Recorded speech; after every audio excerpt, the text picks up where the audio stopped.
Pod. Pod.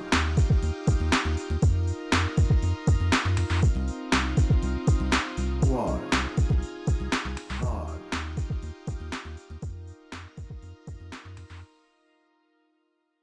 Hey everybody, welcome to Squad Pod Sports, where we bring you our thoughts on the latest games and sports news around the sports world.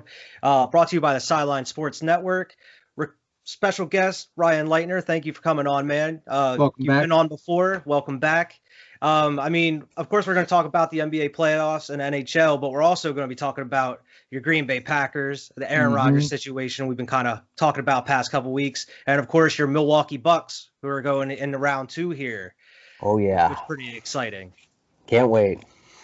I'm interested to hear from a Packers fan what this whole Aaron Rodgers saga is going. I'm very interested. Me losing Tom Brady, I want to hear it from your side to see how you feel, because I know how I felt. Okay, so let's see how it goes. Yeah, I got a few things to get off my chest.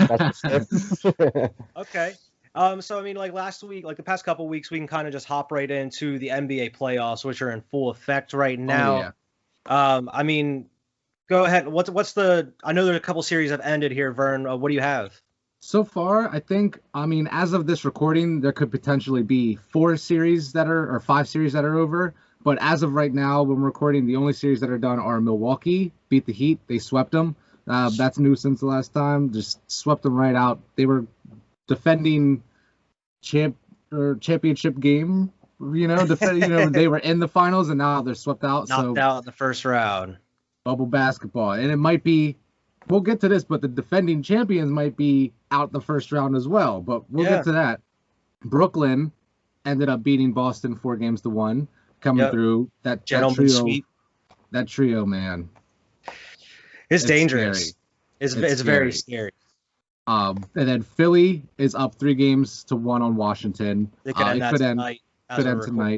Yep. Atlanta up 3-1 on New York, which is the pleasant surprise of the playoffs so far, because I thought New York was going to be killing it, but that could also end tonight. Utah versus Memphis up 3-1. That could end tonight as well. And then we also have a Game 5 of the Clippers in Dallas that is tonight. That series is tied 2-2. So that's going to swing one way or the other there. And then unfortunately, my Lakers did lose last night to Phoenix. So now Phoenix is up 3-2, having a pretty strong controlling lead on this series here. Starting to look a little dark over there in LA right now. I've been on a very crazy emotional roller coaster for this entire series. You know what I mean? The entire series. But Denver versus Portland tied up 2-2. Denver ended up winning a crazy game last night. That was a wild game. Dame dropped 55? Yeah, something like that. I believe it was 55, and then he had 2 buzzer beaters in the first overtime, and then in double overtime. Incredible, bro! Damian Lillard. Crazy. If you're listening, I'm giving Damian Lillard the respect he deserves, man. He's amazing. Okay. Yeah. But I did want to hop back up and get his perspective on what he thinks about Milwaukee here sweeping Miami first round. Absolutely. I was kind of surprised, honestly.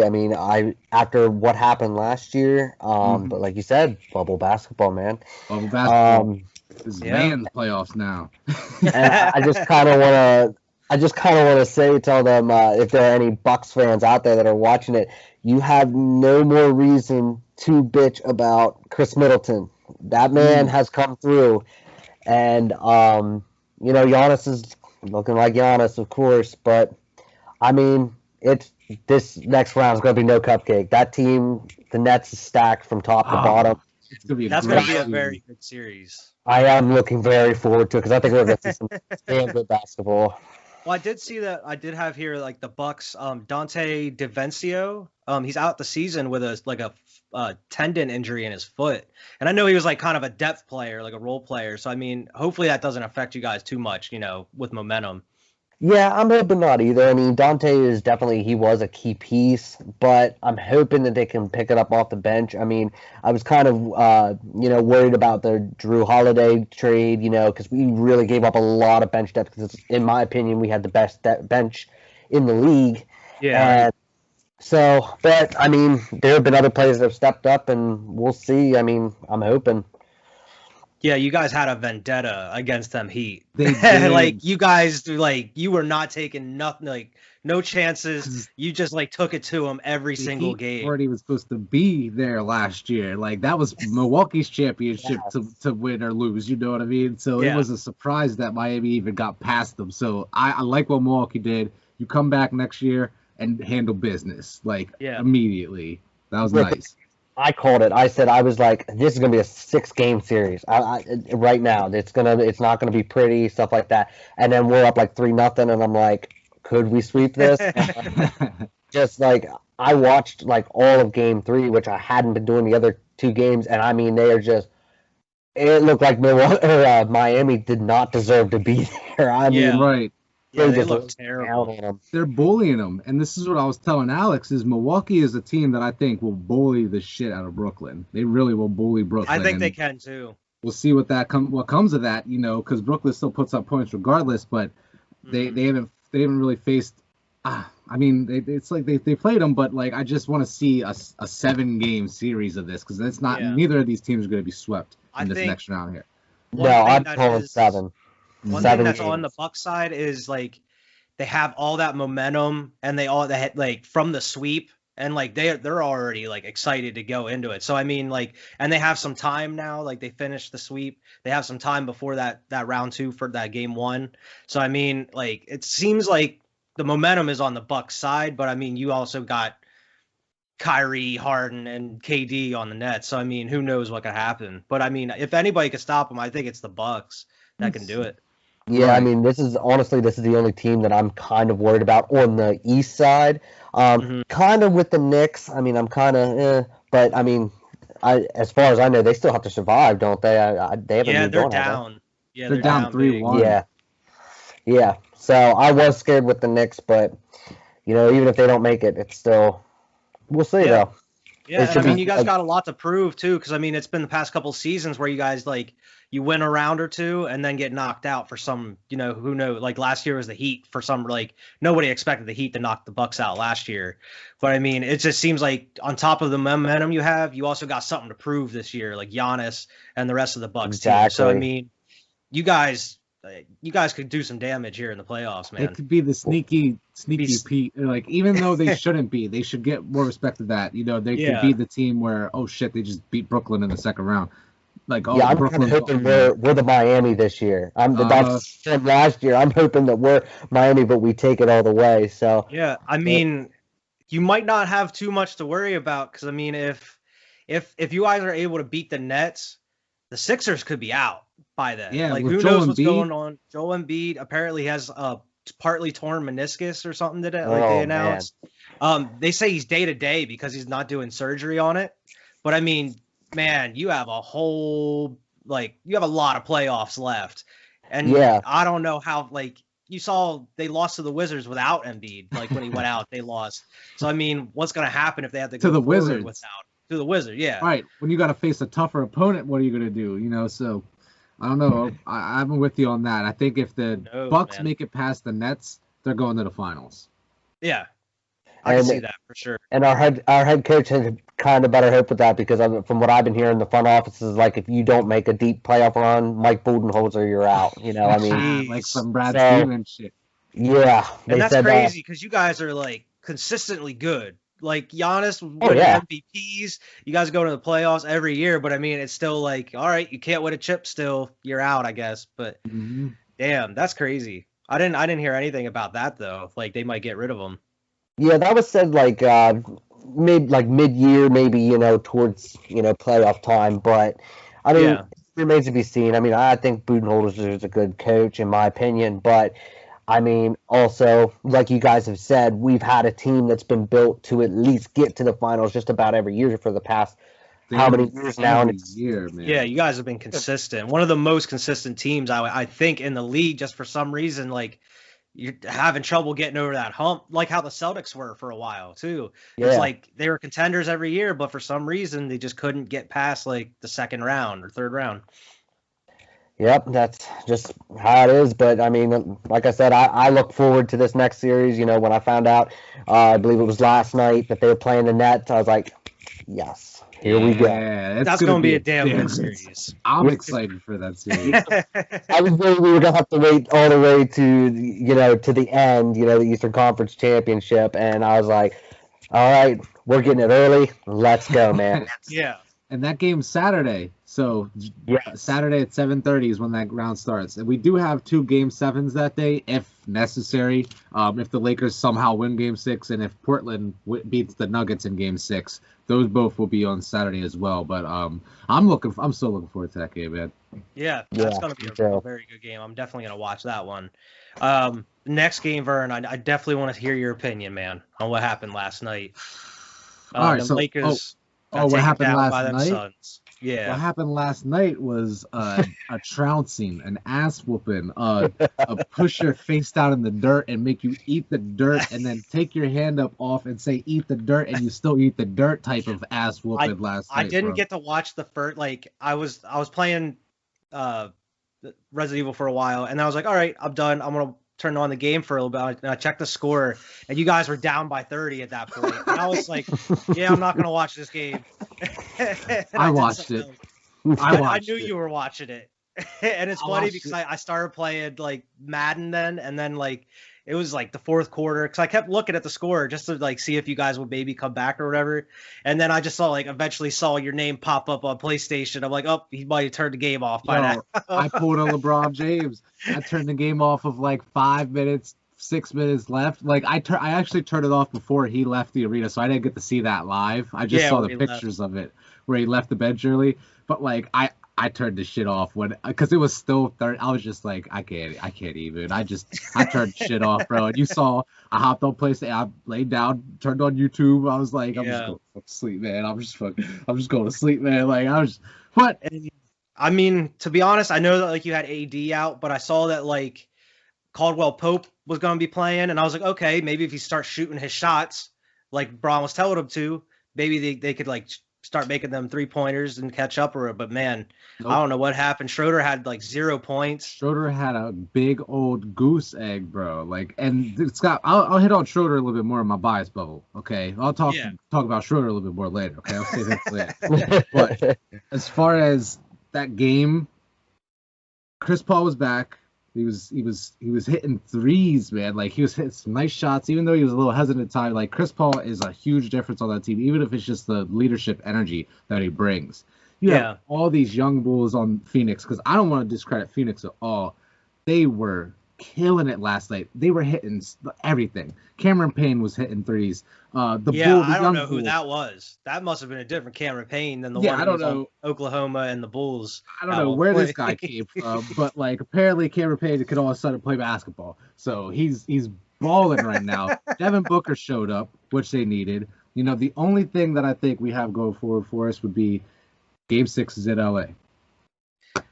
I did see today also that it's a possibility that AD will not be playing as well. Exactly. Apparently, LeBron encouraged him not to play in Game 5 because of hopefully have him for Game 6. Well, LeBron's dealt with the groin injury last year, and he was like telling him like, "I don't rush this back." You know what I mean? Like, fuck this finals, like type of shit. Like, I dealt with the same injury, like don't rush this back. So like he's thinking long term. Exactly. Like, so I did see that LeBron did encourage him not to play because he said he was going to try to play through it apparently, but he encouraged him not to play. Yeah, because I saw he was like at shoot around and stuff. Like he walked out. Like, he was trying, but he was like you could see it on his face every time he would step. Like it wasn't right. So he just shut it down. And then Charles Barkley called him plain clothes. Like I'm sitting here watching the halftime show with my son, and I got to listen to Charles Barkley call Anthony Davis plain clothes. But it is what it is. But that game was very disappointing. But from the start, I saw it evolving into what it eventually was. So it doesn't look good. LeBron doesn't seem to be in takeover mode. He's in such a passive mode. It's crazy to see it. Well, I know that he's been kind of dealing with like that ankle injury still, right? It's still like a nagging injury. Exactly, which makes me think like the injury is worse than you really think it is. He still had 24 points.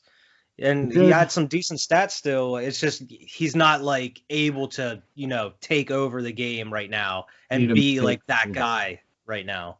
Exactly, because before the game, it was the lowest scoring playoffs like Yeah. series of his career. You know, it was, I think, what was it, 20 some points, 21.8 was the lowest, and that was back in the 2011 finals with the Mavs. Yeah. Actually, the 2011 finals was 17.8, but like still, LeBron isn't playing peak LeBron basketball, and we're not winning without that. Yeah. But That's we can crazy. move on. That's Yeah. pretty much as far. You got any other NBA news or hit on any of these other games? Yeah, I mean, what do you think's gonna happen with this Clippers Mavs game? Apparently, like Luka's been dealing with like some kind of neck injury, and I mean the Clippers kind of they found their groove a little bit. They fought back and got series tied up now. Now that the Clippers are, Stella's got their groove back, and Luka is hurt, I think the Clippers win this series. The Mavs aren't going to win it with a hurt Luka. Luka's the superstar, Yeah.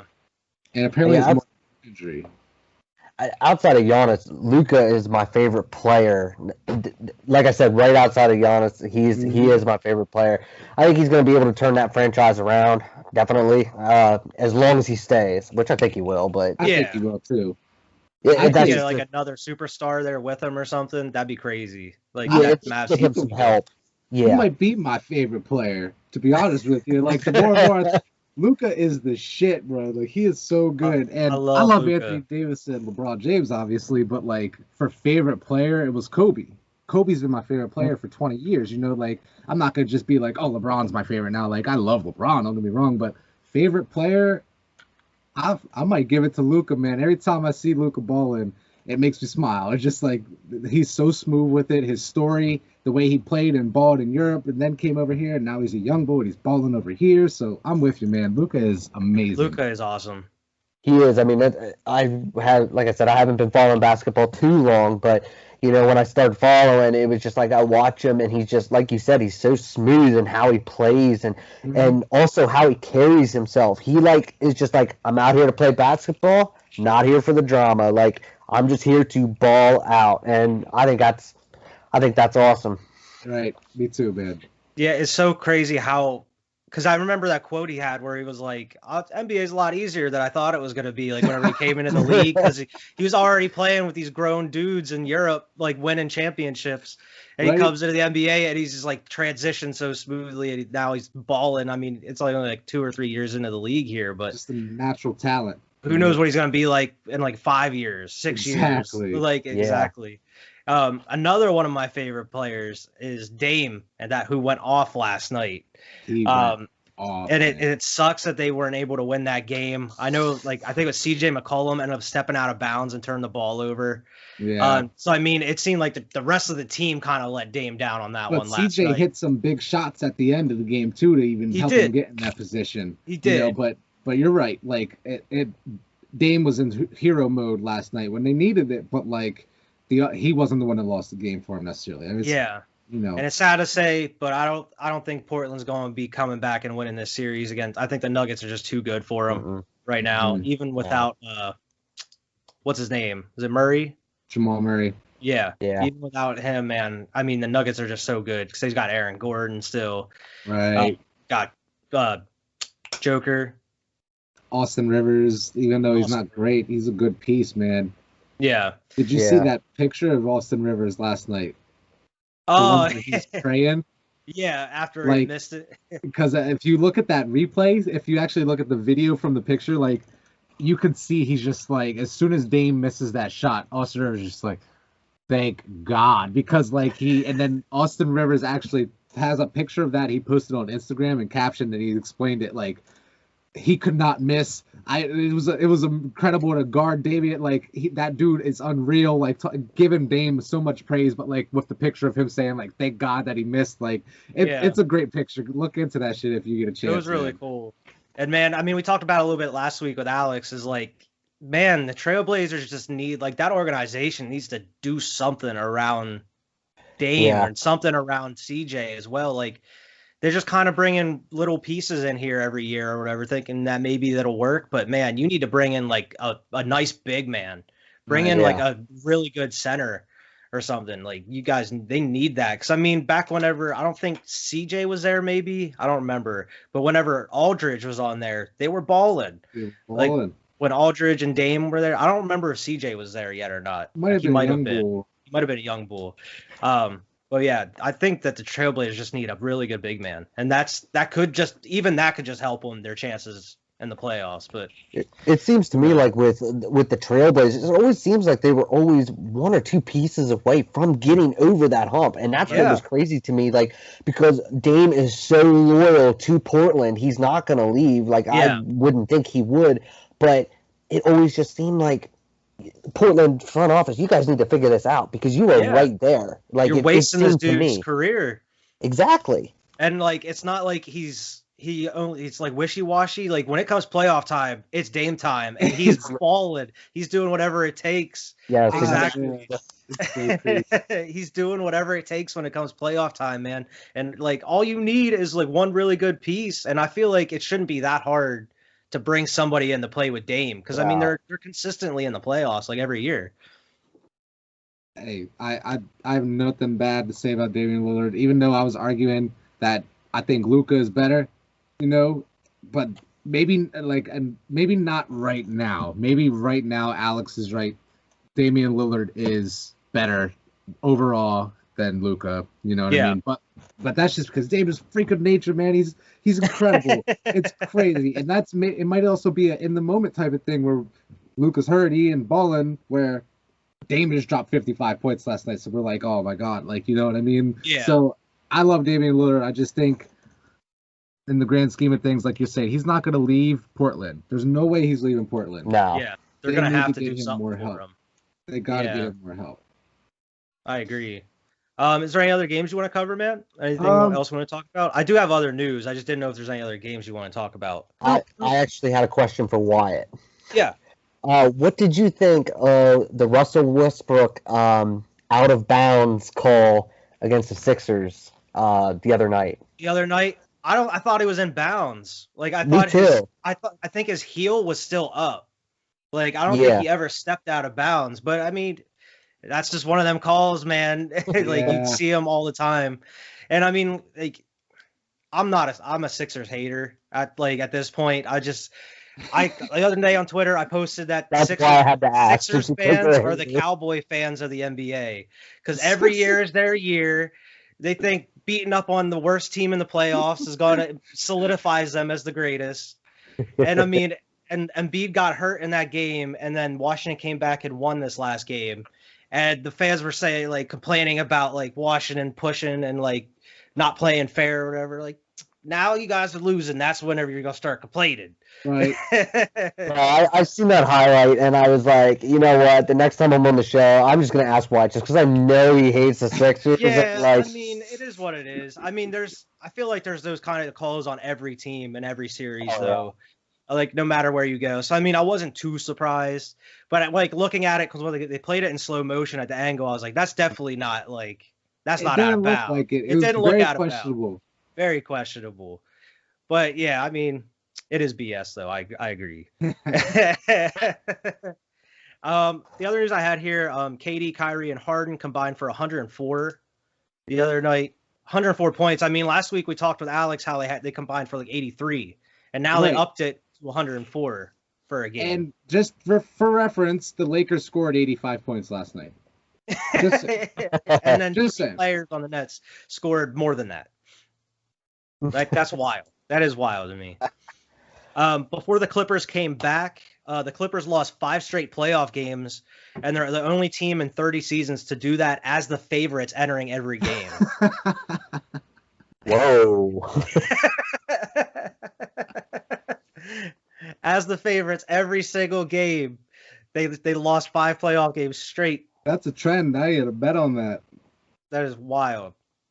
And I don't know if you saw this. This was like, I feel like this was a savage move, but I could also see kind of the motive behind it. Apparently, the Timberwolves took D'Angelo Russell and Jalen Noel to the Lakers game 1 to be in a hectic playoff environment. What? Yeah. Apparently, the Timberwolves paid to get D'Angelo Russell and Jalen Noel to the Lakers game 1 just to see what it's like to be in a hectic playoff environment. And I'm like, I could see the good motive behind it, but looking out from the, like, outside of, like, that's dirty. Like That's like, some like look. You want to go? You want to learn how it sounds? Let me buy you some tickets to a Lakers game. Go ahead. I'm sure they meant well, but I don't know if they took it that way.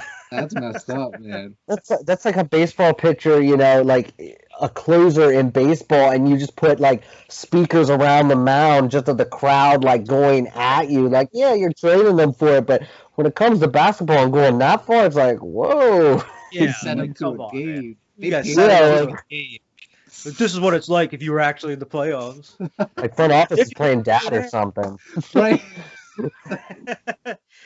Speaking of some crazy stuff, these fans are wilding right They're now. out of control. They're out of control. Like maybe we should start limiting some of these fans in these stadiums now, or something.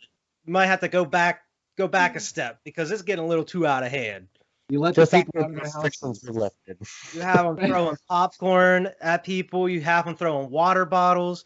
You got them running onto the court. Like, What's next? what's next? You building It's- up to another Malice in the Palace? Oh Oh, my gosh. I hope not. I hope Who knows, not. man? But yeah, that's crazy, dude. And apparently the NBA informed teams of today about new measures regarding fan misconduct. Apparently, in addition to bans, teams and arenas encouraged to develop processes for pursuing law violations. Good. The code of conduct announcement is now to be made 3 times during the games. That's ridiculous. Over the loudspeakers. And apparently every arena is going to have enhanced security deployment. Good. From- They Yeah. are immediately doing something about it. Yeah, they're immediately, taking care of it as of right now. And of course, breaking news as of today, the Celtics made it official. Danny Ainge is retiring. And Brad Stevens is now moving into the president of basketball operations. He's not going to be the head coach. He's actually going to be looking for a new head coach of the Celtics here for the next season. And it's crazy that Danny Ainge, like, let's just stop on that for a moment. Him retiring is a huge deal. Regardless of if he was being replaced by Brad Stevens, like, that's huge. That dude's had his hands in everything. Like, you know what I mean? Like, it's so many championships. Like that dude right there, he had a legendary basketball career. Yeah, and I mean, unfortunately, it just kind of like hasn't gone anywhere the past, they've been somewhat consistent, but it's not like they haven't made any like great strides. They haven't been to the finals here recently. And apparently the list here, they have Lakers assistant coach Jason Kidd and former Hawks coach Lloyd Pierce as expected candidates for the head coaching job. Okay. So who knows what's going to happen there. And the last bit of basketball news I have isn't really for the NBA, but it is college and like the Olympic team. Coach K announced that after this season, he's going to be retiring. Heard about Which that. is another legendary career that's over. Yes. Exactly. Another legendary career. I do have his stats here. He has 5 national titles, 12 Final Four appearances, 12 ACC regular season titles, and 15 ACC tournament championships. And he also has the most wins ever with 1,170. Oh my God. Jeez. So, I mean, He's he's a going dude. out on top. Like, dude's had such a great career. I mean, he's also won how many gold medals with, like, the USA basketball team. Mm-hmm. I wonder if he'll do that at all anymore. But that's like you said, Coach K, legendary career, 12 Final Fours. That's crazy. 12. Yeah. 12 times you navigated that field and made And it to then the won Final 5 Four. times. You won it 5 times. Yeah. Dang. That is wild, man. And the last bit of news I had here was just involving Damian Lillard. Just some stats. He's the first player in NBA history with at least 50 points, 10 assists, and 10 3-pointers in a game, regular season or playoffs. So, and he also set the NBA postseason record for 3-pointers made in a game at 12. And I think Just he beat last Clay. night. Yeah, just last night. So I think it was Klay Thompson's record he beat for most threes in a game. Damn, I didn't know that. Interesting. But that's all the NBA news that I have here. I do have some like other like NHL stuff, but of course we'll hop into NFL news because I actually have surprisingly have some decent NFL news here. But before we get into anything too crazy, let's talk about your main man, Aaron Rodgers. Since you are a huge Packers fan, what's going on in Green Bay? What's going on with your boy, man? I'm a known Aaron Rodgers fan too. Like, I love me some Aaron Rodgers. I know Vern does too. As Alex Hell does yeah. like Aaron Rodgers. So I mean, what have you been hearing here from Green Bay? So, basically, so backing up a little bit with the whole Adam Schefter stuff.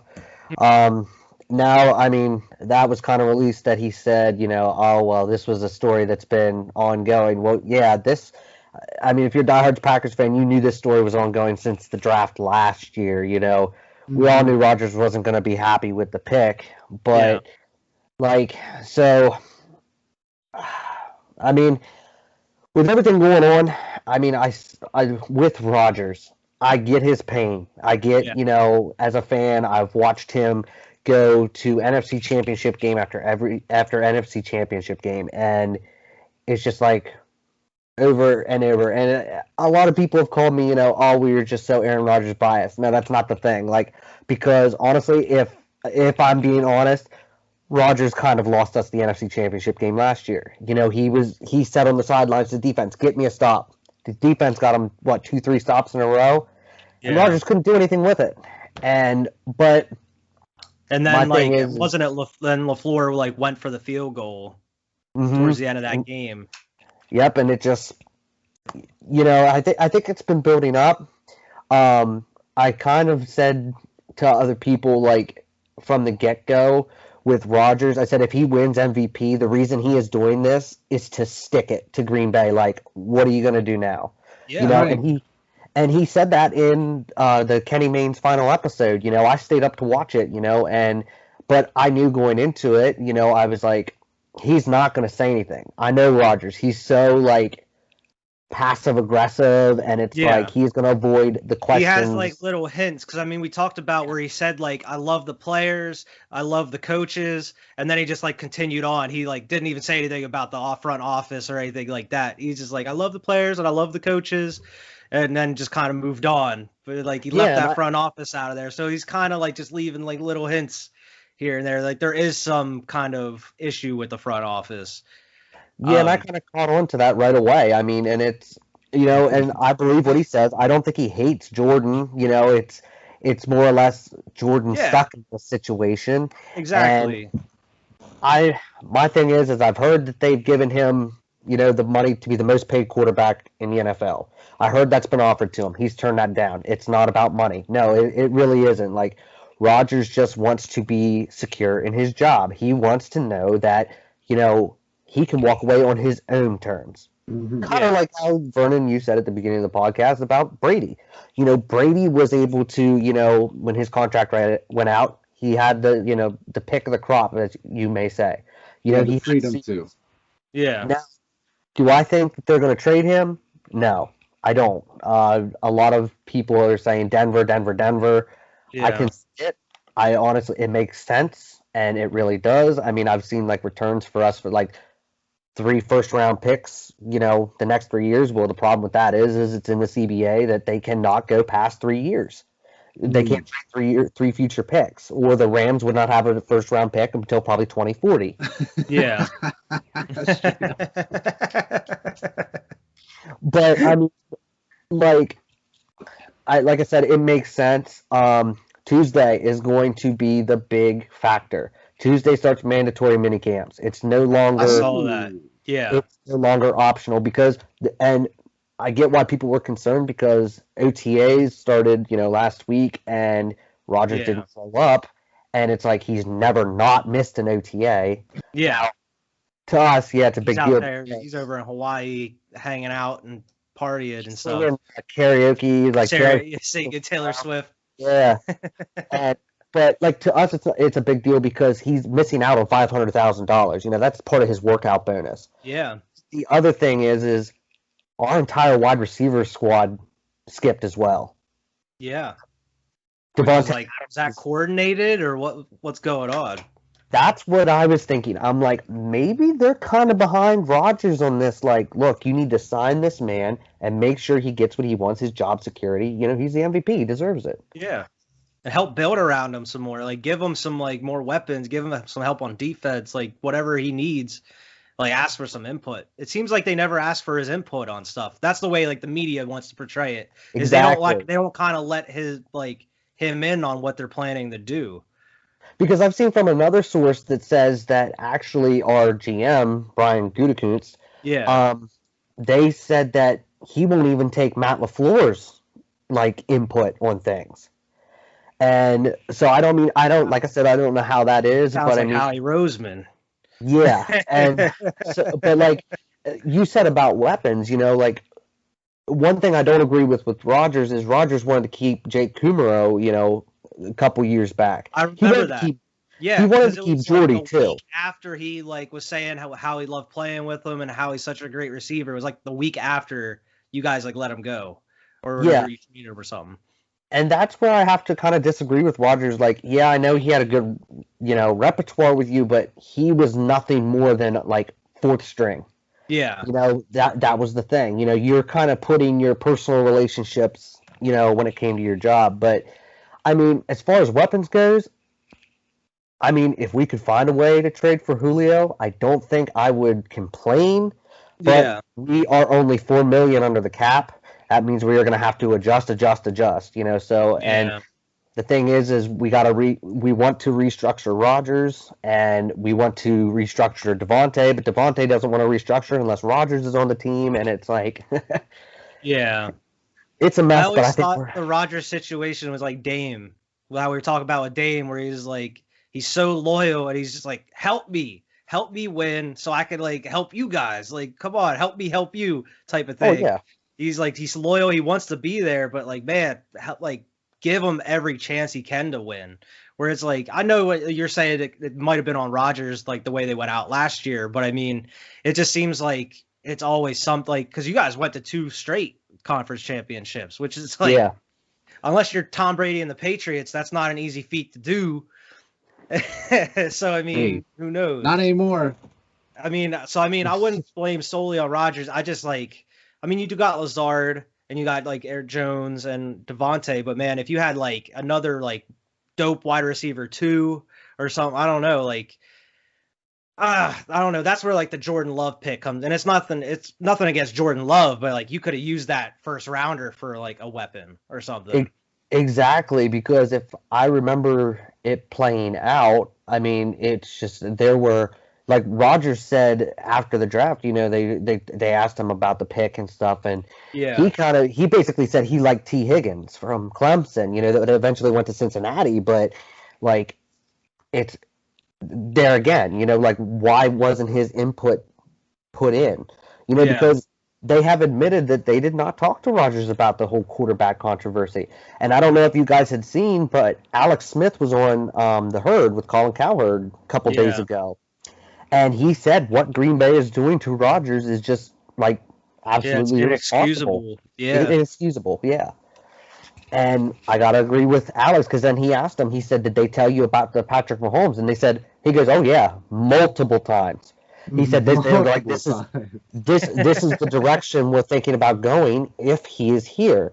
Are you okay with that?" And Alex is like, "Yes, I'm okay with it." Like it's, he was more or less like, it's gonna happen. Right, they let him know this is the direction we're going. Do you want to be a part of it until we get there? Yeah. And I mean, I'm not gonna lie. If Rodgers being who he is, if he said no, like I want a wide receiver, I want more weapons, go get it, and they turn around and backstab Rodgers, that's on Green Bay. That ain't, then that's this whole situation is I don't blame Rodgers, but. It's just a very sticky situation. I hope it gets figured out. If not, ever since I've been a Packers fan, since the age of probably 5 or 6, I'm going to be looking at the cellar. Would you be comfortable with Jordan Love under center if they had to? I can't say that I would be, only because he didn't play at all last year. He was a healthy scratch all 16 games. Yeah. They of course didn't have training camp. They didn't have preseason, so he hasn't even gotten first team reps. So, there's that. And there were multiple videos last year of like Rodgers was like, they were doing QB drills and, Rodgers of course is hitting everything, how pinpointed accuracy he has. And they showed Love, and Love is like wide left, wide right, just like missing everything in between. Yeah. But I That don't could know just that come with reps and stuff too. Like he was a rookie. So I did hear that he's been doing really well in your guys' training camp, like the OTAs and stuff so far. So I mean, I totally understand the skepticism like behind it though. Yeah, because I mean it's it's going to be different. I mean if Rodgers is not there, whatever he decides to do, because I was talking to my brother about it, and I said to him, he kind of wanted my opinion, and this was like after the videos from Hawaii were released, that of what he was doing and stuff like that. And I said to my brother, I said, I don't think I would be mad if Rodgers said, what, I'm done. This is a career. This is it. I said, because in the long run, I said, watching Rodgers be in Hawaii, with his fiance and stuff like that, he looks genuinely happy. Yeah. He looks like, he's having the time of his life. I remember like we talked about it on the show last year, like during the season, where like he had an interview where he was just saying that like he's felt happy and he felt like he was actually at peace for once in his life, where he actually feels like he is in the position he's supposed to be in. He's comfortable playing. He feels like relaxed, more relaxed than he's ever been. And I mean, it shows. I mean, it seems like he's having a lot more fun when they're playing, even outside of it. Like he's out here doing Jeopardy, going on vacation, having fun, doing karaoke and stuff. It seems like Aaron Rodgers, that it's the perfect place in his life. And I feel like if he retired, he'd be totally content with doing that, especially going out as an MVP, man. Right. He'd be just fine with that. Yeah. But I mean, that definitely would be wild if that happened, though. If he was just like, you know what, I'm done. Good luck, Green Bay. I mean, and I would have no ill will feelings towards him, because I was, I don't remember how many years old when we went through the whole Brett Favre debacle. So, I mean, because a lot of people have, I told him I was a Packers fan, that, one of the questions was, who'd you like more, Favre or Rodgers? I'm like, Rodgers, hands down. And they're like, why? I said, one, because Favre was a Viking, and two, it's just, I've been so blessed with Rodgers the past 16 years. Rodgers doesn't throw a whole lot of interceptions. Favre did. So there were how many times? Like, what was the quote? He said that he didn't even start learning how to read defenses until like late in his career and stuff. Like, how did you even get away with doing that kind of stuff? Gunslinging, just slinging it and hoping someone could catch it. I feel you though. I'm sure that you would rather him retire than go to another team. Like, sure. and win a Super Bowl. Yeah. Yeah. I would much rather him retire than go to another team and win a Super Bowl. I mean, I kind of know. I don't know how it is like on your level, Vern, of course, or like. But I remember like when McNabb ended up leaving the Eagles, and he like went to the Vikings, and then like went to the Redskins, or the Washington No Name. Sorry, can't say that anymore. It hurt, but like it's different with Carson, where I'm happy where he's in Indy now because how shitty Philly treated him. Where I'm like, you know what, good for you. Go. I hope you do well in Indy. It's a little different. I wish him the best. Whereas, like, I know Vern, he was, I can't imagine that feeling at first. And now, like, he goes and wins the Super Bowl. He's having the time of his life. He's got married, found something new. And you got to watch him be happy, and there's nothing you can do about it. Like, that's the feeling. It's like you just got to watch the ex-girlfriend be happy and prosper, and you can't do nothing about it. You're just like, damn. Yeah, I mean, it could have been worse. I mean, he could have gone to somebody else in the AFC East. I mean, he could have gone, to like Miami or something. Oh, that would have been worst case scenario number one. If he would have went to Miami, that would have been the worst possible. Yeah. Like, come on, man. Really? You go to Miami? But I'm really excited. Since we're on the whole NFL thing, I'm really excited for some of these like matchups this year. I don't think I've ever been more excited for some matchups this year than I have, like I said, ever since watching football. And that I am like jonesing for some football right now. Like watching training camp videos of like all these different teams, and like what you're saying, seeing like the certain matchups on these different weeks is like, it's getting me really excited. Not just for Eagles football, but just for football in general. I'm ready to see some really good games. Yeah, because I mean I think they said this year is like the year with the most Super Bowl rematches in a regular season. Oh, like, yeah? Ever. We play Pittsburgh this year. So I'm like excited about that, because ever since we beat the Steelers in the Super Bowl, we have not beat them in the regular season since. And it's always really? It's always been crazy to me because my brother's a Steelers fan, and I like to stick it to Steelers fans. But I mean, you have that Rodgers versus Mahomes. I'm excited for. Yeah, and not only that, you got so many like new look teams out here. Like it seems like there's so many moves. Like so many teams have different like new franchise quarterbacks. QBs were traded. Like Matt Stafford's on the Rams now. Goff's on the Lions. I mean, Hurts is in Philly. You got Wentz in Indy. Who knows what's going on in the Saints? Is Jameis going to be the number one QB, or is it like what's his name? The other dude, the tight end. Taysom Hill, former Packer. Taysom Hill. Yeah, Taysom Hill. So I mean, there's so many decent storylines this season. It's going to be exciting. And I'm like Vern, I'm with you. I'm excited for Brady to come back to Foxborough. I mean, I watched a TikTok a couple weeks ago. This guy was selling a couple of his season tickets, and he's selling the Brady and Brady returning to New England and stuff. And I think they're charging like $3,000 a ticket or something like that. I know, So like that's the regular ridiculous. tickets are Oh, yeah. outrageous. Even for the nosebleeds are outrageous. Yeah, It's crazy, man. and I'm But like I excited for said- that game, week 4. Yeah, that's going to be a good game. yeah. I do have some other news here. I don't know how much you have, Vern. But the first one I have here is the NFL and the NFLPA are agreed to a salary cap ceiling of $208 million for the 2022 season. If it gets there, that would be a 14% increase over this coming season at $182 million. So a lot of teams, I mean, they fought to get below this threshold for the salary cap. Next year, it seems like a lot of teams are going to have a lot of money to work with. So there could be a lot of shakeups next year, too. I'm sure there will be. There's going to be a lot of big signings in the offseason, especially with the increase there. That's crazy. Yeah, exactly. Yeah, not only that, like Green Bay, like I said, we're only $4 million under the cap right now, and the way that they did contracts with some of our guys this year, they backloaded everything the next year, and it's like, whew, man, like we may have to make some serious decisions next year, so.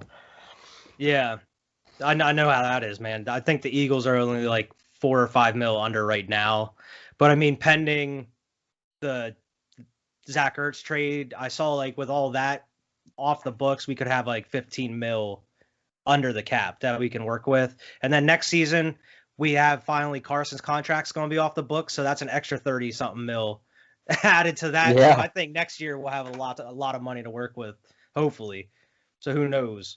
Now, Vern, we're going to talk about one of your old boys here. Old Adam Vinatieri retired. Oh, yeah. Congratulations on a legendary career. You're going to say that 4 or 5 times this podcast. 3 Super Adam, Bowls. yeah, Or no, 4 total? 4 total? yeah, 4 total. 3 with us, 1 with the Colts. Yep. He has the most points ever scored with 2,673. Most field goals made, 599. Total games played, 397. And consecutive field goals made, he had 44 straight. Damn, man. See, I would have had to have played another year to get over to that 599. That would have made me mad. Or I would have had to come back for at least one game. Be like, look, sign me for one game so I could just make that one field goal. I'll retire at halftime like Joseph Adai did. Like, Yeah. I'm out, bro. I'm not Yeah, playing like- the game. But like I man, just been. he's had such a great career. He's been playing in the NFL since before Brady was in the league. Mhm. So I mean, that even tells you right there, 20 plus years, man. Right. That is wild. This dude So out here kinda- kicking for that long. I kind of have a crazy story about Vinatieri. He was actually supposed to be a Packer before he was a Colt. Really? Yes, he was best friends with I cannot think of his name right now, but he was an Adam Brandt or Andrew Brandt, one of those two. Yeah. When Brandt was an executive with Green Bay, they had sat down because they were really good friends, had dinner, and Green Bay had offered him more money than what the Colts did. And like I read this article, and he was talking about, he said I went to bed that night thinking Vinatieri's going to be a Packer come tomorrow. This is how well the talk went. Well, I guess like Adam called him first thing in the morning and was like, "Hey man, I got to take this offer from the Colts.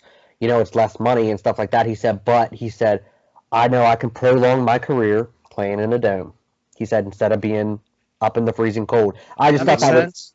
I thought that was crazy. You know, it was like crazy. That is man. crazy. I didn't know that. But that makes sense. He thought about it like for his like career wise. It's like what Derrick Rose said like a couple years ago. He said something. He's like, I want to be there to like walk my kids like to graduation or something. Yeah. He's like, I want to be able to be healthy enough to like walk with my kids like during their graduation and all this kind of stuff. Where it's like, man, you gotta look after himself. And I mean, that's a smart. I would have never thought of that. Right, Like, that's crazy. yeah. That's an interesting story. And I didn't think of it either, and then like I kept reading on. They're like, you know, had they signed Vinatieri, they wouldn't have signed Mason, or they wouldn't have drafted Mason Crosby the next year.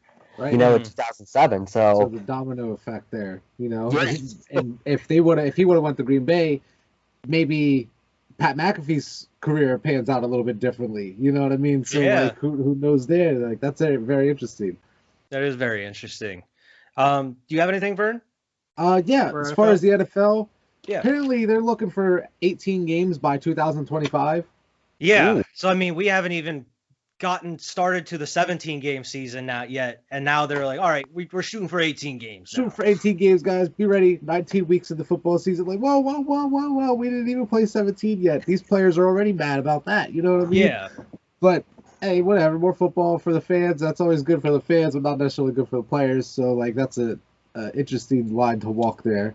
Pat Mahomes is on record saying he wants 20-0. He wants a 20-0 season this year. He's like, I'm trying to just boom everything. I want to win every game. And win you Super know, Bowl. Tom Brady is trying to also, because I mean, I remember he was asked like what he said he would trade like 2 Super Bowls of his Two for an Super Bowls. undefeated season. And I'm like, bro, but, like, and I think both those teams could possibly do it. Like, you know, Exactly. either the Chiefs or the Bucks. Who They can knows? both possibly do it, and it'll be the longest winning streak as far as in like one season there, because it'll be 17-0 instead of 8 Exactly. 16-0. So it'll be a Yeah. new record. But I thought that was very interesting as well. That Pat is. Mahomes coming out with the confidence this year. That could be scary, to be honest. Like it's like a Aaron Rodgers, when he wants to, he'll go out and win the MVP type of shit. You know. He's got a Yeah. bad taste in his mouth from that Super Bowl, man. He wants to Ah. come back.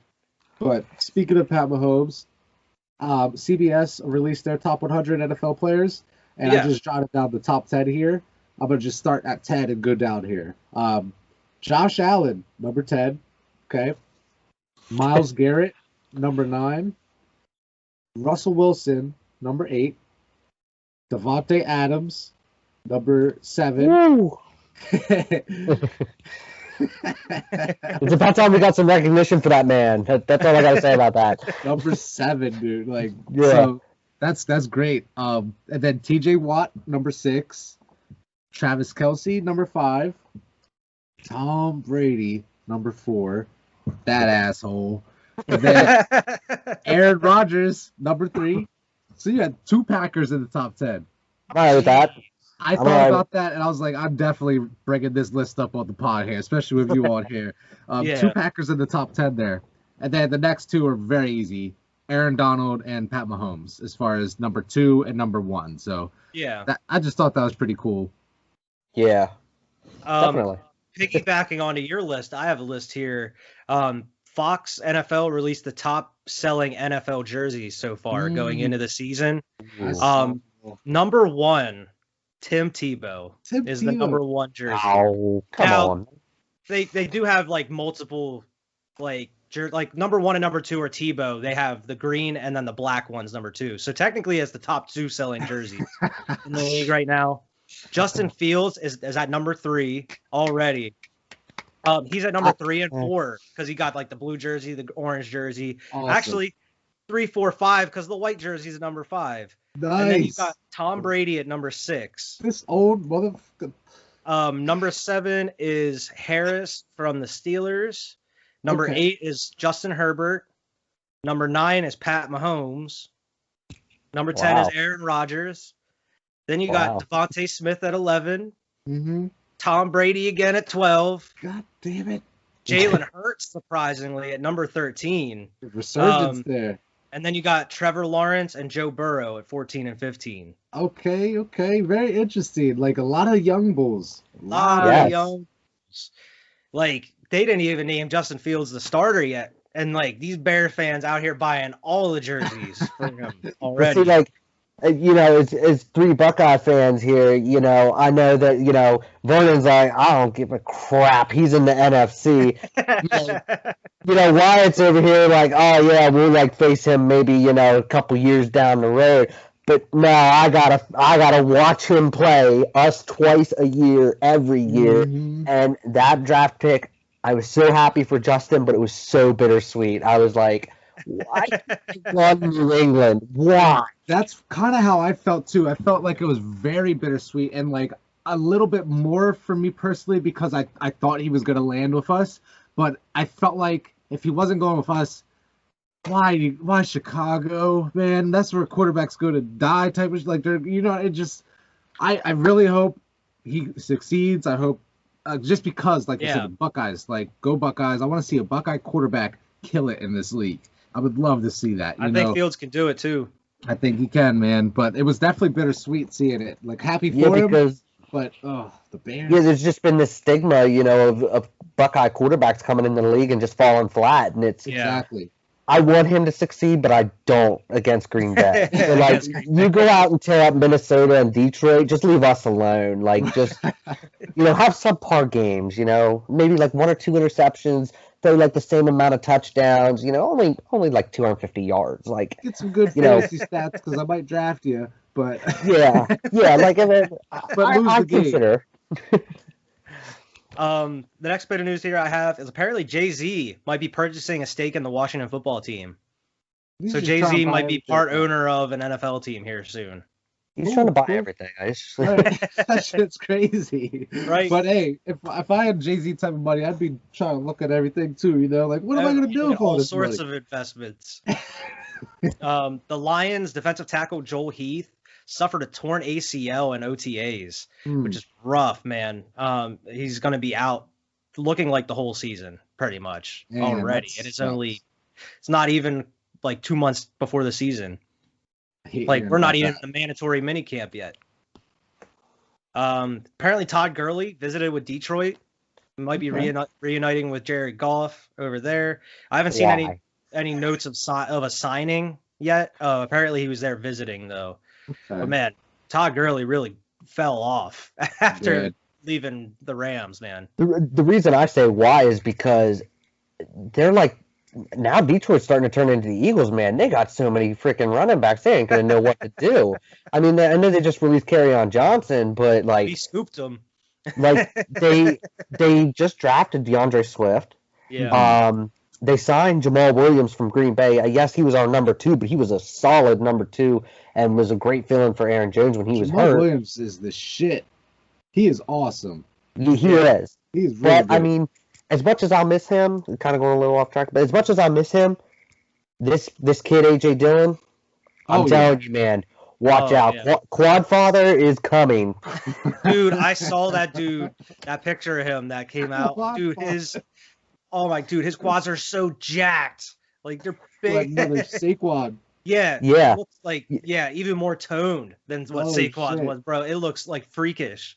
Yeah, Vern, you will definitely have to look it up. I mean, he just said today, like they interviewed him about his legs, and he goes, my left leg's like this is the quad father right here. He said, and then my right leg, he said, this is Quadzilla. He said, like I have certain workouts for each of them. So, and like he had a TikTok video where he's out there, he put a watermelon between his legs and just snapped it right in half. Dude. So, I mean, like Crazy. everybody was talking about Saquon's quads, and I'm like looking at this guy, I'm like, all right, let's see what he's got his first year. And he was the one that he played against the Titans, and he just boom out there trucking. And I'm like, Derrick Henry, I know he ain't as good as Derrick Henry yet, but like, man, he's out there like saying, Derrick, I got it too. Like, Maybe So, one day. yeah, Speaking of crowded backfields, man, the Texans just signed your boy Rex Burkhead. Rex Burkhead. And now the Texans running back room is David Johnson, Mark Ingram, Philip Lindsay, Rex Burkhead, and Dontrell Hilliard. God damn. They have oh my God. such a crowded backfield that would have been amazing like 4 years ago, 5 Right. years ago. You know what that is? That is a fantasy football nightmare. That is what that is. Yeah, I mean, it's Don't draft none of them. they're probably only going to have like 2 or 3 of them on the roster when they cut it down to 53 man. Right. Let me see here. 3-time Pro Bowler tight end Delaney Walker is working out for the 49ers. Okay. So they might have a backup tight end there for George Kittle. He needs to stay healthy. Yeah. Apparently Tua Tagovailoa. I can never say his last name. Tagovailoa. I still just call him Tua. Tagovailoa. Apparently he didn't know the playbook last season. His quote was, "I didn't actually know the playbook necessarily really, really good, and that's no one's fault but my fault." Oh my like god. this guy. That's why he's getting pulled in grip of it for now. Ryan Fitzpatrick in the middle of games. Like, you don't even know what the fucking plays are. Interesting bit of news here. Bengals rookie long snapper Dan Godsill retired from the NFL without playing a single NFL game. He's like, yeah. He just got drafted by the Bengals. The Bengals gave him the 4th largest signing bonus, future/reserve deal for players for $27,000, and he retired. Does he get to keep that money? I think so. Yeah, because I think there was part of it that was guaranteed. But yeah, he didn't even get to play a single game. He got drafted and then retired. Interesting. I wonder there was no other reason. There's no reason for it. So who knows? Maybe it was like some medical issue that he's like, all right, maybe if I keep playing, it's gonna get worse or something. Right. Let me see here. The Bears rookie wide receiver Daz Newsome broke his collarbone in practice yesterday. But they said that it's gonna be about an 8-week recovery, but he should be ready for the start of like training camp. Okay. So like he broke it at the right time because he'll be back for the start of the season. But that's all the news that I have for the NFL. Do you have anything else for it? NFL related, the only thing I had was for Alex. Hope you're listening this far in here. But we wanted to go over who was better, Troy Polamalu or Ed Reed. Okay, so I'm just going to throw some stats out at you guys. Okay, Ed Reed, 128 games played. Yep. Troy Polamalu, 107. Okay. Ed Reed, 496 tackles. Troy Polamalu, 516. Okay, so he's got not way more, but a good amount of more tackles with less games played there. Ed Reed only has 5 sacks on his career, where Polamalu has 8. Ed Reed also has 10 forced fumbles. Polamalu 8. Ed Reed 54 interceptions. Polamalu 27. Okay. Ed Reed 6 touchdowns. Polamalu 2. Okay. Now, as far as the accolades go, Ed Reed won Super Bowl Defensive Player of the Year in 2004. His 3rd year in the season, or 3rd year in the league, so really young. Polamalu, 2 Super Bowls, Defensive Player of the Year in 2010. So like, and that's the year he like shared the cover of Larry Fitzgerald and all that shit. But in my conclusion here, I went with Ed Reed because Ed Reed is a freaking monster. And I remember, and this is just personal here, I remember watching this old documentary of the Patriots where Tom Brady and Bill Belichick are sitting in Bill Belichick's office just plotting, talking, how the hell do we stop Ed Reed? Like, there's this whole video of them talking about how dynamic of a player he is and how just this and that, and we can't stop him. And that was in his prime, so yeah. I'm just going to go based off of that, man. I like Ed Reed. And I know Alex probably, of course, would like Polamalu more. And I can see where people would pick Polamalu. 2 Super Bowls. A lot of times we measure people in Super Bowls. But this dude, 54 interceptions. 54? Yeah, that 10 is crazy. forced fumbles. I know he had less tackles, but come on now. He had more touchdowns, more interceptions, more forced fumbles. Come on. I think Ed Reed took the cake on that one. What do you think, Ryan? Yes, I have to agree. Ed Reed. I always thought that he was just, I don't know, far and beyond. When comparing those two, still my all-time favorite safety, Brian Dawkins. I mean, he's still my favorite. I was gonna mention Brian Dawkins, but this is only about Ed Reed, Paul. But I was gonna that was what I was planning. I even had it planned from the last podcast when he brought it up. I was like, I'm gonna say something about Brian Dawkins instead. But Yeah, I do agree though. I mean, growing up, my dad and my brother were Steelers fans, so constantly watching Steelers games, because Green Bay was never really on. I got to know a lot of the Steelers and Ravens, Browns, that whole division and stuff. So, Yeah. I got to watch them both, and I don't know, there was something about Ed Reed that, I'm not taking anything away from Polamalu, but it's just something about Ed Reed that there was the scare factor. But I always did like how Polamalu could get to the quarterback, and I was actually surprised when you said about, that Ed Reed had 5 sacks. I would have been like, I think maybe he has 1 or 2 in his career. Yeah. But, like I said, I'd have to, if I was to pick in their prime, Ed Reed would be my pick. Man, that's how I feel about it. I just feel like Ed Reed was incredible, man. And no slight on Polamalu. Polamalu was the man. Like, I still have all these vivid memories in my head of him jumping over O-lines and just amazing. Polamalu was always at like the right place at the right time. It seemed. He was so good at that. He was so good at that. And I mean, I'm actually gonna agree with both of you. I think that Ed Reed is the best out of those two. Mm-hmm. I mean, when you were reading the stats off, I wanted to say Polamalu, but man, like when you put it in perspective, where it's like, look at those interceptions that he had, like that's no easy feat, man. Whereas like, Polamalu had the most tackles and he played less games and he has 2 Super Bowls or whatever. But man, Ed Reed, he was just another beast. Like he was a beast. Like, look at it. Like, watch his games. He's an animal, man. And I mean, there's no denying it. I did just quickly look up Brian Dawkins' stats, okay? Yeah. He did play a good amount of more games than either of these guys, okay? He played 221 games, where both Ed Reed 128, Polamalu 107. Yeah. Okay? This dude played 221, all right?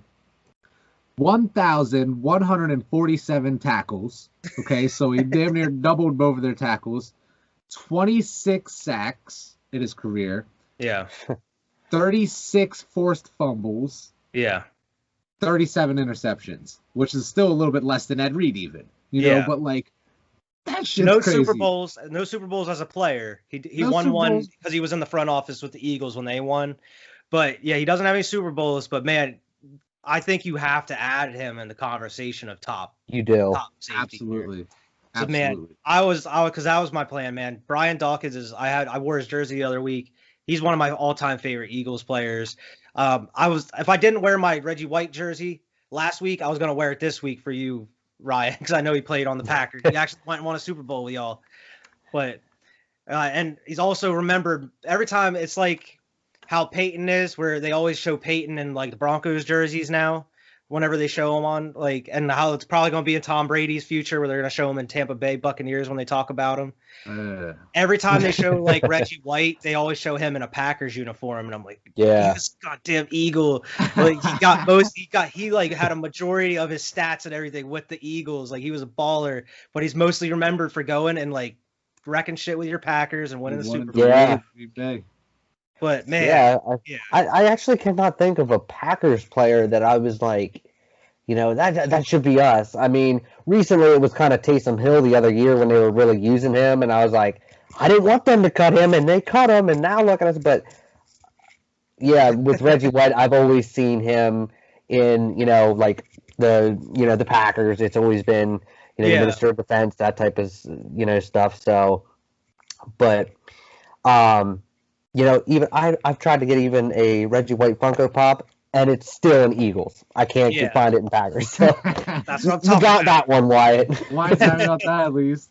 So I mean, we'll just kind of wrap stuff up here. I will run through the NHL here. I do have the updated standings here for the playoffs.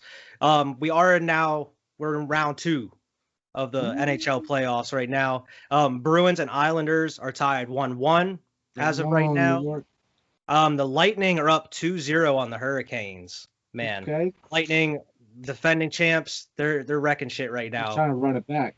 Yeah. The Canadians, as of right now, they're up 3-1 on the Jets in the first game. But that's only in the set. That's the end of the second. So I mean, who knows? The Jets could come back, but I mean, the Canadians are so damn good right now Yeah. as well. And the Avalanche, as of right now, are up 1-0 on the Golden Knights, which the Golden Knights are gonna have a tough battle because the Avalanche are really damn good as well. Right. I agree. It's only one game. Yeah, and Yeah. a note here: the Maple Leafs, Maple Leafs blew a 3-1 lead and lost. Like they were up 3-1. I forget what team they were up on, but they ended up losing. Winnipeg? Yeah, I believe it was Winnipeg. Yeah, and man, they blew a 3-1 series lead. All they had to do was win one more game to go to the next round, man. 3 straight, bro. Like I've always found that so hard to do. It is because we see statistically it doesn't happen very often. It's like very rare, but it's been happening here pretty often lately in these last couple of years in the NHL and in the NBA. So it's just always ridiculous when that happens, man. You could have won one more game. And what's crazy is you said about the 3-1. I wasn't thinking of the series lead that you were talking about. I was thinking about they blew a 3-1 like game lead the other night. No. Oh yeah. It was literally 8 minutes left in the third period, and they blew a 3-1 lead. And it was literally, I think like Winnipeg scored 4 goals in like 5 minutes. Yeah. Like it was just crazy. It was like foreshadowing for what was about to happen. Yeah, but I mean, there wasn't really any crazy like news stories. It's just business as usual in the NHL playoffs. It's never really like anything too crazy going on as right, other than the 3-1 lead being blown. The draft lottery happened tonight as well. Yeah, that's happened. I didn't get to see that though, unfortunately. I didn't get to Flyers see picked 13th, didn't move up, didn't move down. Yeah. So, I mean, I read an article before it. You know, the Flyers had a 1.8% or 1.8% chance to get the first overall pick, and a 2% chance to get the second overall pick. But Buffalo ended up winning it. They got the first overall pick. Seattle Kraken, they were supposed to have the third overall pick. They moved up into the second, and Anaheim rounds out the top 3. Jeez. Yeah, I mean, it's going to be interesting to see how the Kraken do in their first year coming up. The next story I have here is the match is coming back on July 6th.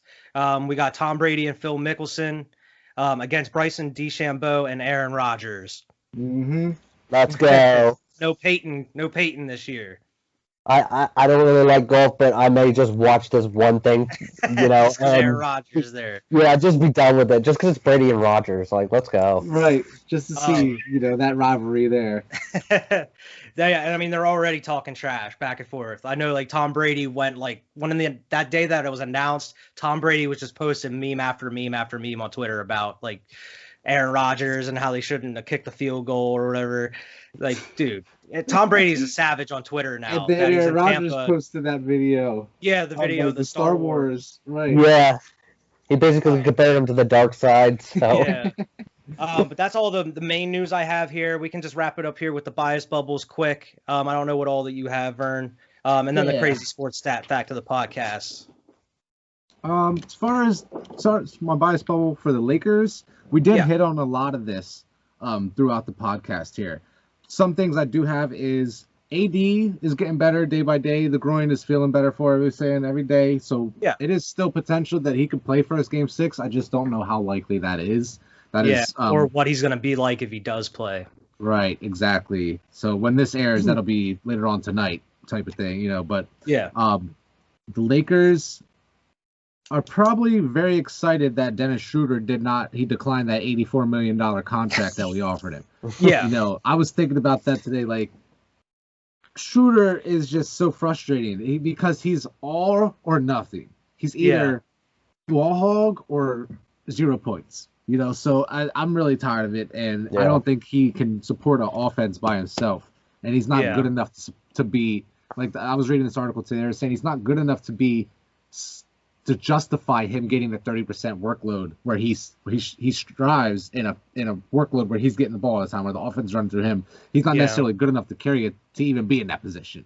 You know, so like I'm very glad we did not, or we offered it to him, but he turned it down. So sorry, Shooter, you should have looked at that a little bit differently. Yeah. Barcelona is trying to poach Marc Gasol from us. Okay. Really? Yeah. Apparently they're all over him. So like, I wouldn't be surprised if he goes and plays in Spain next year. Yeah, I mean that's what Powell did. Right. Exactly. But I just saw that, I was like, oh, you motherfucker. That's crazy. I didn't see that. But the Lakers also signed to play at the Staples Center through 2041. So we're gonna be there for a long time. Jeez. Long time. Yeah. But that's pretty much all I had as far as the Lakers, because we did hit on a lot of this other stuff. And then some of it was for Game 5, but that's already passed there. Yeah. As far as the Pats, Bill Cowher, okay, Steelers head coach. Yeah. Former coach. Was talking about Bill Belichick. Okay? He said, it's only cheating if you get caught. Okay? So I just wanted to put that on the record that Bill Cowher said this about Bill Belichick. So Which makes you wonder, what did the Steelers get away with that they didn't get caught? exactly. Yeah. Exactly. That's all I'm saying. I just wanted to bring that to the light, Bill Cowher. That makes me not question Bill. It makes me question the Steelers. He also came out and said that Spygate was not the reason they lost to the Patriots in the championship game. Like that's not the reason they lost. So like he's come out and saying that. Like, so I'm just saying. From the horse's mouth. From the horse's mouth. Okay. Yeah. Then I did have the Texans sign Rex Burkhead. You had that. Max coming along great in practice, and I couldn't be happier. They're saying he could be in a position to challenge. You hear his real name? No.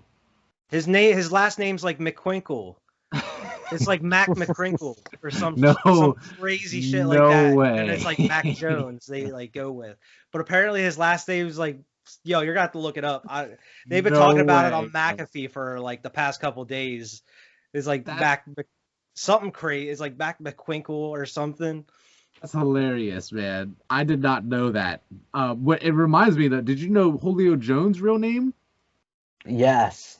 It's Quintorius Lopez. Yeah, I was gonna say, it's like Quin something, and then McCorkle. That's what they say. It's McCorkle.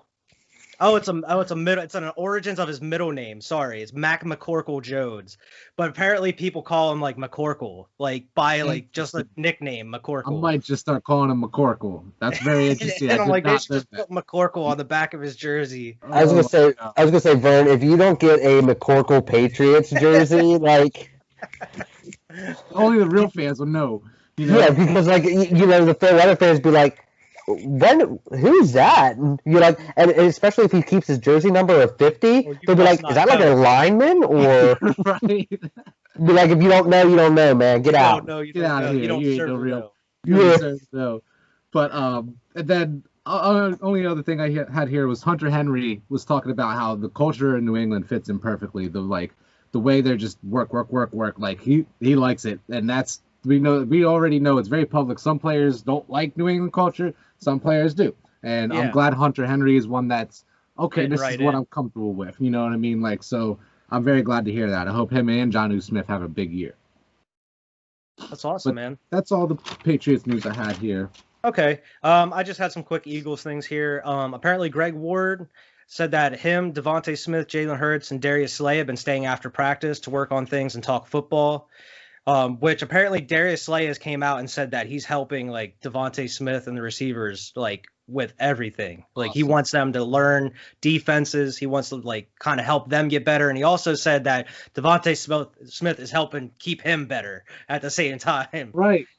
Because I do have here the most passes defended since 2013. Darius Slay is number 1 on that list for corners. Then you got Janoris Jenkins, Joe Hayden, Jonathan Joseph, and then Stephon Gilmore at 5. Okay. Gilly. Eagles also promoted Catherine Wright to VP of Football Ops. She's now the highest ranking female personnel in NFL history. Well, good for Philly. Hell yeah. Let me see what else I have here. Eagles decided to trade Zach Ertz. They would have roughly $13 million cap space, even after signing their 2021 rookie class. So who knows? Maybe we get Steven Nelson, the free agent corner from Pittsburgh. Hopefully you can scoop him because we really need a huge for you guys. We really need a corner too right now, and he would be. I would rather use that money to get him than Julio right now. Right. I feel like that'll help us out overall as a team. We need another corner, or else we're just going to keep getting burnt every week. But who knows? Who knows what's going to happen? Dallas Goddard, this is the last thing I have. He had an interview today where he said that his talks with the organization have been ongoing on a contract extension. Okay. Which, man, I'm really hoping they get a long-term deal done. Because Dallas Goddard, I think, could be one of the top tight ends in the league going It's forward. unfortunate that his first name is Dallas, but he is really good, and he should be on you guys' team. He said, I would love to play in Philly forever. My goal right now is just go in there, have a good year, and make the playoffs. Dallas Goddard led the Eagles in passer rating when targeted in each of his first 3 seasons, with a pass rate of 115 in 2018, 102 in 2019, and 115 in 2020, even with a terrible year. Right. Damn. So, Dallas Goddard, man, I think he has the potential to be a top tight end in this league. It's just a matter of, hopefully this offense can utilize him a lot more. Right. Than Doug's. Yeah. But yeah, that's pretty much all I have. The only, it's not really news, but it's a super cool thing. I sent you the video, Vern, of Devontae just like striding like a gazelle, man. He was running like out he's there. barely covering 30 yards in like 4 steps. And then he just like turns on a dime, bro. It's wild. That was really cool. And apparently the coach, Nick Sirianni, has been wearing Eagles like shirts almost every day at practice. Like he wore a Brandon Graham shirt. He wore a Jason Kelsey, like no one likes us, we don't care t-shirt the other day at practice. So he's just like soaking himself in Philadelphia like history right now. And I am all for it, man. He's getting into cult status, like, Yeah. that's the thing. But man, I'm really excited to see what the Eagles are like. I don't think we're going to be in contenders in any way, but man, I hope that we can like come up with some fresh on offense. I'm really excited because it seems like Nick Sirianni seems like a football mastermind. Like he seems like he really loves the game, and I'm excited to see what he draws up for the team. Right now, I feel like for me and you, like obviously with Ryan here, pending Aaron Rodgers' decision, you guys are Super Bowl contenders. Like every year with Aaron Rodgers. Where me and Wyatt right now are, if we make it to the playoffs, I would consider that a successful season. Yeah. I know the Patriots loaded up, but like it's on paper right now. It looks good on paper. So I personally think a successful season for the Patriots will be making the playoffs. Same with the Eagles. Like that should be the expectation. Anything more than that would be like, damn. Yeah, I mean, I would be more than happy if we made the playoffs this season. Knowing damn well we're not going to win a Super Bowl, but man, just making the playoffs, that'd be enough for me, man. Right, me too. But that's all I have. Ryan, you have anything you want to add, like as far as like your teams, like Bucks, Packers, anything? Packers today just officially signed their first round pick, Eric Stokes out of Georgia, the corner. Oh shit! Oh, nice. So I think there's only one remaining, and that is Amari Rodgers from Clemson, our 3rd round wide receiver. So other than that, we got those guys locked up. I'm excited to see how Eric Stokes does. He's got very fast, blinding speed. From what I read and watched video on, he just needs to work on, getting the wide receiver at the point of the catch. So we'll see how that goes, especially being under Jair and, that kind of thing. I think that's going to work out great, going there. And it was definitely neat after Kevin King getting burned, in the NFC Championship game. So even though Kevin King has been re-signed and is back, I think that Stokes eventually will take that job if he doesn't, from week 1. But as far as Green Bay goes, I mean, the offensive line is shaping up to be pretty well. We had a good draft that way, and, I think it's been a strong point. I think it'll get even stronger once Bakhtiari comes back. He's he's slated to come back, maybe like mid-year or something like that. So, jeez. I mean, because he suffered that injury like in the playoffs, right? Before the playoffs. The week before the playoffs, that's when he tore it. Yeah. So that didn't help Rodgers either. But I really hope that they unleash Rashawn Gary this year. He showed a lot of promise. He had like half this. I think I read the stat. He had half the snaps of Preston Smith, and he still duplicated tackles and sacks. But Preston was dropping more in coverage. But I'm really hoping that this 3-headed passing attack really, and Joe Barry, our new defensive coordinator, I'm hoping this puts us over the edge. We've been flirting with top 15, top 10 status for defense. So I'm hoping this year will put us in at least the top 10. Solidified in the top 10. Top Yeah, 10 defense- offense and defense. That'd be nice. Yeah, because defense is my worry point. Because I think offense is with Rodgers. We don't have to worry about it. But Bucks, we already talked about that. I'm so excited for this next series. And I just, like Vern, you said earlier, I think that they just need to be brutal with the Nets, because I don't think the Nets have had that yet this year. They need to bully the shit out of them. Yeah, so we'll see where that goes. I'm just hoping for, great games by Giannis and, of course, Chris Middleton and Giroux and that type of thing. And talked about the Flyers. Basically, they... draft coming up. We don't got much to talk about as of right now. I haven't talked about the Flyers in quite a while. Yeah, I just really hope that they, can sign a good, a top quality defensive man, because it's really needed. We let up the most goals in the NHL last year. We were averaging 3.28 goals a game. Yeah, they really need help on defense. Yeah, and I can't blame it all on Carter, and stuff like that, but he'll rebound. I think he will. But that's another thing, having a backup behind Carter, because Moose is out this year, so I don't see him coming back. But yeah, he was a solid backup. And it's funny how Philly was so much nicer and lenient on Carter Hart than on Carson Wentz. They both struggled this past season, but man, they gave Carter Hart all the chances.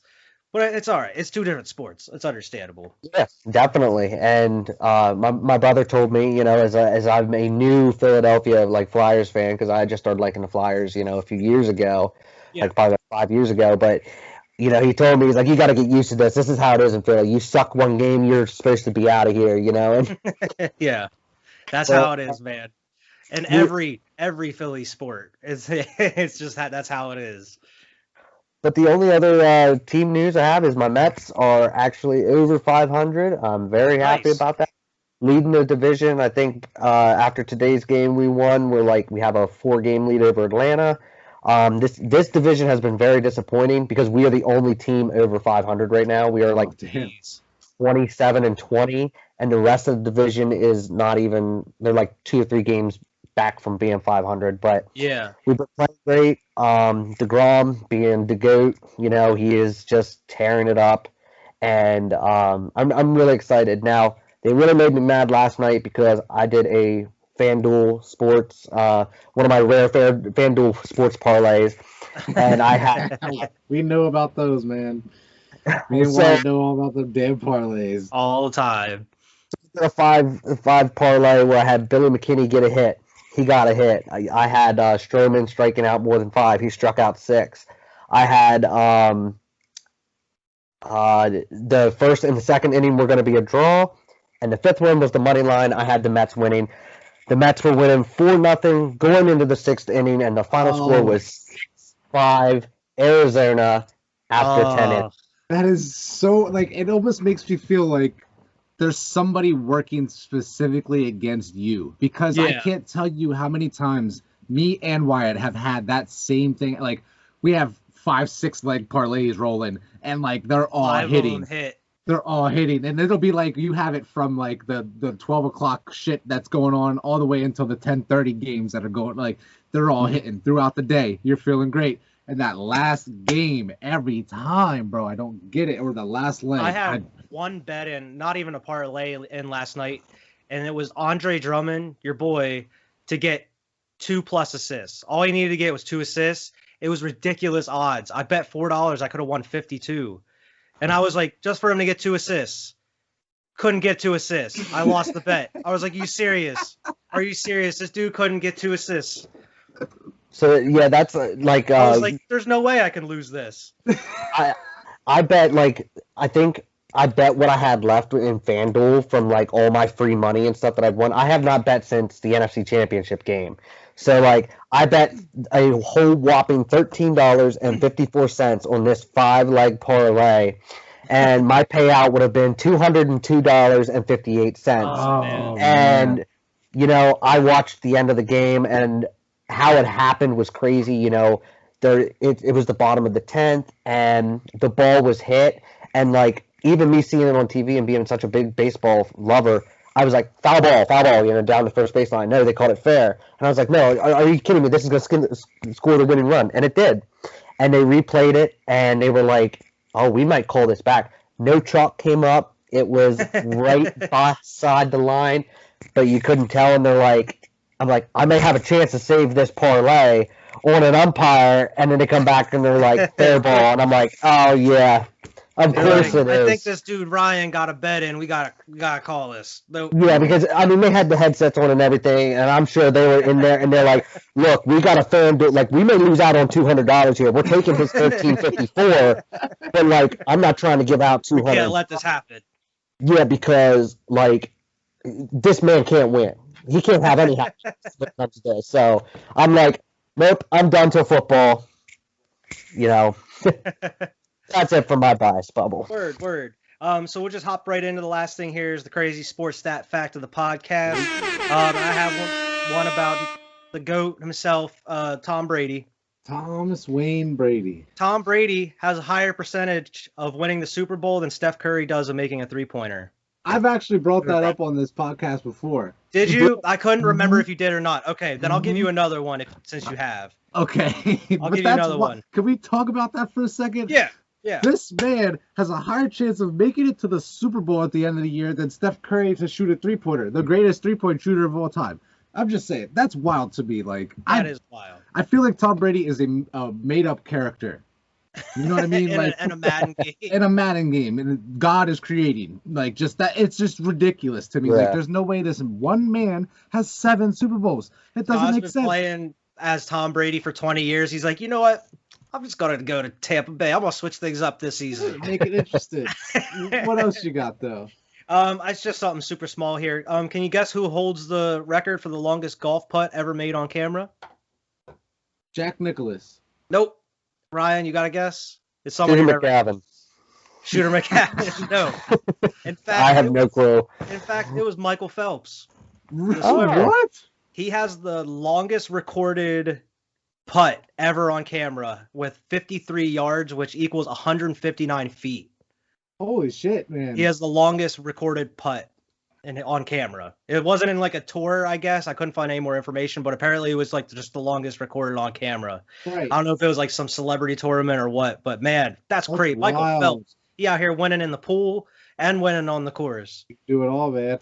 But that's all the news that we have this week. Again, we want to thank Ryan for stopping in, talking about everything NFL, NBA, especially your Bucks and your old boy Aaron Rodgers. Yes. We'll have to get you back on maybe whenever like some news breaks about Aaron Rodgers, whether he stays. I'd love to. We'll have to bring you back on.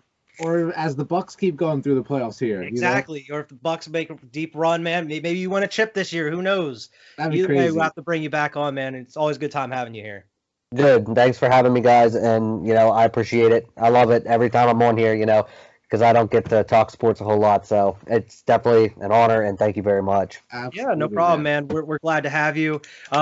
Definitely have you on again, especially talk baseball, because we rarely talk some baseball on here, and you seem like a dude that knows your baseball. Yeah, I had a crazy fact for you because I remember you doing this last time. So the one I found was the Mets starting pitcher Jacob deGrom. Right now, from his first start in April all the way until now, he has missed, I think, 3 starts because of injury. Yeah. But he earns a 0.71 ERA, and that is the lowest ERA for a qualifying pitcher since 1964. Damn, Oh, my God. that's wild. Put that into perspective there, how damn good he is right now. Yes. That is crazy. Damn. Damn, you are like, you're also the first guest to bring their own crazy sports stat, and I respect it. We need to start letting all these other guests to start bringing some sports stats instead of us providing them all the time. I was going back and forth between this one and I noticed another one about we were talking about the FanDuel, and someone had bet. This is why I bet last night, but the bet the night before they bet $60 on a 10-leg, and they got all the odds were 43,000 some to 1, and they ended up walking away, bet $20, and they are walking away with 27,960 some cents. Oh my Jesus, God. That's what I wish happens to me, man. I wish one all of the these time. one of these parlays go ahead. One of these times. One of these times I'm going to hit it big. One of these times. But that's all that we have this week. Make sure to go like and subscribe here on the channel. Check out all of our other content. Make sure to go follow us at Squad Pod Sports on Twitter. Thanks again, Ryan, for joining us. We really appreciate it, man. Thank you. And we'll see everybody next week. Bye. Pod.